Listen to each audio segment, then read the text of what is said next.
Selamat sejahtera dan selamat sepupu. Sepupus, bak kata pepatah, Elton John, sorry is the hardest word to say. Alongside other words like please, thank you, and excuse me, it is one of those things that is just kind of necessary, kind of important, and is one of those words that Anwar Ibrahim should definitely 100% say. Now, when Anwar came into office, I think that a lot of us were really thrilled. Like, we were looking forward to seeing that Reformasi that he and his party promised long before they were Parti Mama, Daddy dan Nurul Izzah, casually fighting for no more corruption, cronyism, and nepotism, but somehow we still have all three. We look for transparency and institutional independence, yet somehow or another, Teo Beng Hok's case is NFA. Our judicial independence has actually fallen, political appointments are still very much a real thing, and we are just wondering to ourselves, like, if there is supposed to be a Reformasi, then where exactly is it? So, I think that we've seen a lot of crazy stuff just in the past couple of weeks. The nonsense with the deputy president elections and the accusations of nepotism. The slow, if not glacial pace of Reformasi that basically has slowed down to a halt. And even some PKR members think that, by the way. Somehow doing nothing as Fahmi Reza gets banned from Sabah despite his constitutional right of freedom of movement.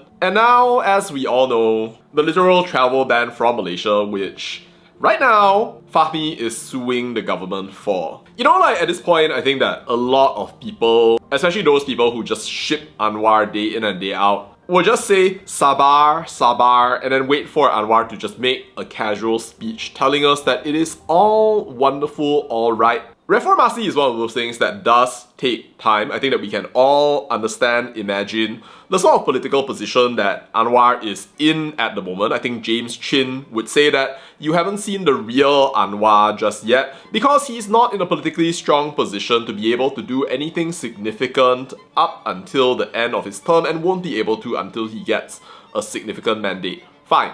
You know what? I can accept that idea. I'm not a very patient person, but I am not illogical. But what I can say is that PMX, when it came to the Fahmi Reza situation, you and your team have not handled it well. You have not taken accountability, you've not gone out and then actually talked to the people, you have not been above board, you have literally just been going out and blaming other people instead of saying, look, this happened under my watch, it was a bad thing, I should offer you compensation. Now, on the surface, you could say that maybe Anwar doesn't need to apologize. It's not his fault. He's not involved. He doesn't have responsibility over any of those things. G25 pun asked immigration and the cops to apologize, not me. Kenapa kecoh sangat ni? Well, to that I say, you know, when the Prime Minister takes an oath, he basically swears to the Malaysian people that he, being appointed to the office of Prime Minister, does solemnly swear or affirm that he will faithfully discharge the duties of that office to the best of his abilities, that he will bear true faith and allegiance to Malaysia and will preserve, protect, and defend its constitution. There is no excuse to go out and then just casually watch as the constitutional rights of your citizens are violated one after another. There is no reason for you to play a blame game, blaming PDRM, and then PDRM says, oh, no travel ban. As you sit there silent, pretty much just being complicit because you don't voice out. It doesn't matter whether you were personally responsible or you're the guy who pushed the paper that eventually made it so that our guy Fahmi would end up not being able to go to Singapore. What matters is that it happened under your watch as the Reformasi Prime Minister, and you have the gall to go out and just start blaming other people instead of literally just sitting down and then looking straight in the camera and saying, look, I'm sorry that happened, it's really bad, we failed, we are gonna do better. And you know what? Let me just tell you this. I am not an Anwar basher. I am not one of those people who will go out and then say, PMX turun, PMX turun. No, I'm not like that. Even the Yusof Roder case, which everybody is trying to just casually bring him down for, I literally made a full-on essay explaining the constitutional implications. I'm willing to give the man the benefit of the doubt, but seriously, this last case with Fahmi Reza is the straw that broke the camel's back. What's so difficult about saying that you did something wrong and you will commit to investigate it and then find the person or the people who are responsible for the situation in order to take them to account? But we're not seeing this. We're not seeing a Prime Minister who is really interested in doing anything except defending himself, applying for immunity, applying for stay of proceedings. I don't want to say this, but gaslighting us into thinking that we need to be heroes of social justice, heroes of Palestine, even as you continue to involve us in things that are irrelevant and frankly don't matter. So in my opinion, and give this video a thumbs up if you agree, Anwar Ibrahim, you owe all Malaysians an apology. Everybody has things to apologize for, and I definitely have things to apologize for. I'm sorry for being abrasive. I'm sorry for critiquing you too much. I'm sorry for not always having the most pleasant personality when dealing with people. I will commit to improve. Now, of course, you can say that, oh, a person can apologize, but then they don't do anything, it doesn't matter. As we see with Rasman Zakaria, fitnah ma'af, fitnah ma'af, fitnah ma'af. But the very basic thing that you need to do, I think, is to apologize in the first place. Seriously, it doesn't take that much to go out there and just say sorry. Seriously, what do you have to do? What? People are going to somehow think that you are weak?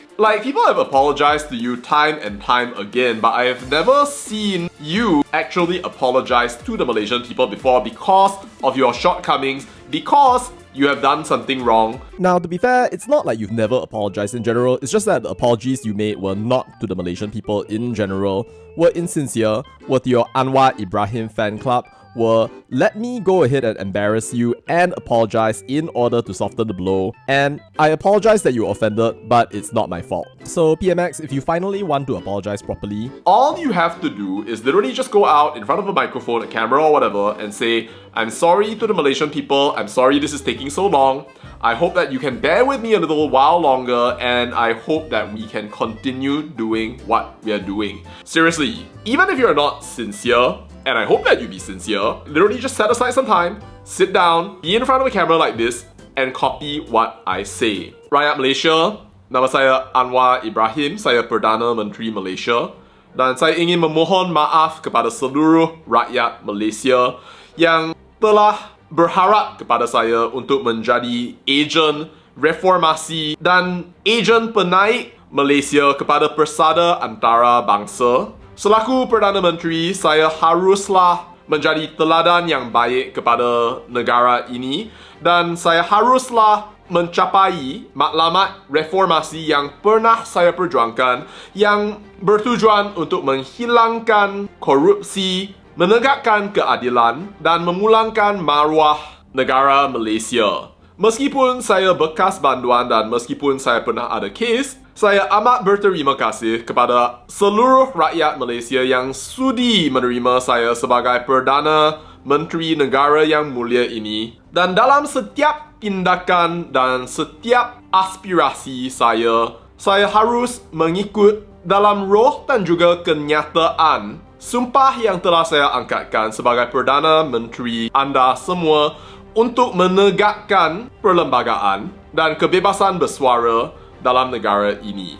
Namun begitu, saya telah terkhilaf dalam hal ini dan saya ingin memohon maaf kepada saudara Fahmi Reza dan juga rakyat Malaysia yang telah sedih ataupun kecewa akibat tindakan saya sebagai Perdana Menteri ataupun kegagalan saya untuk melakukan apa yang sepatutnya saya lakukan demi memelihara kesejahteraan dan kegembiraan anda semua. Saya mohon maaf sekali lagi dan saya berharap bahawa anda semua akan beri saya peluang untuk mentadbir negara ini dan mencapai reformasi yang menjadi aspirasi dan teras perjuangan kami semua. Terima kasih anak Malaysia. Maaf zahir dan batin. See how easy that is? But if those words ever came out of the mouth of our Prime Minister, I would be so truly shocked. If only he were to do that, imagine the sheer amount of respect that this man would actually get.